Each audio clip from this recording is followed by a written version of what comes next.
এটা মহিলারা আসতে বলবে, পুরুষরা জোরে বলবে। কি আইয়ামে তাশরিক মোট 5 দিন, 9 তারিখ, 10 তারিখ, 11, 12, 13, এই 5 দিন, অর্থাৎ রবি, সোম, মঙ্গল, বুধ, বৃহস্পতিবার।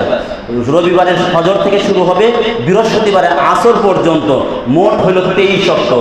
এই 23 সপ্তাহ ফজর ফরজ নামাজের পরে ইমাম সাহেব ভুলে যেতে পারে। উচ্চ আওয়াজে, পুরুষদের উচ্চ আওয়াজে একবার সবার পড়তে হবে, একজন হুজুর পড়লে চলবে না, সবার পড়তে হবে। কি বলতে হবে?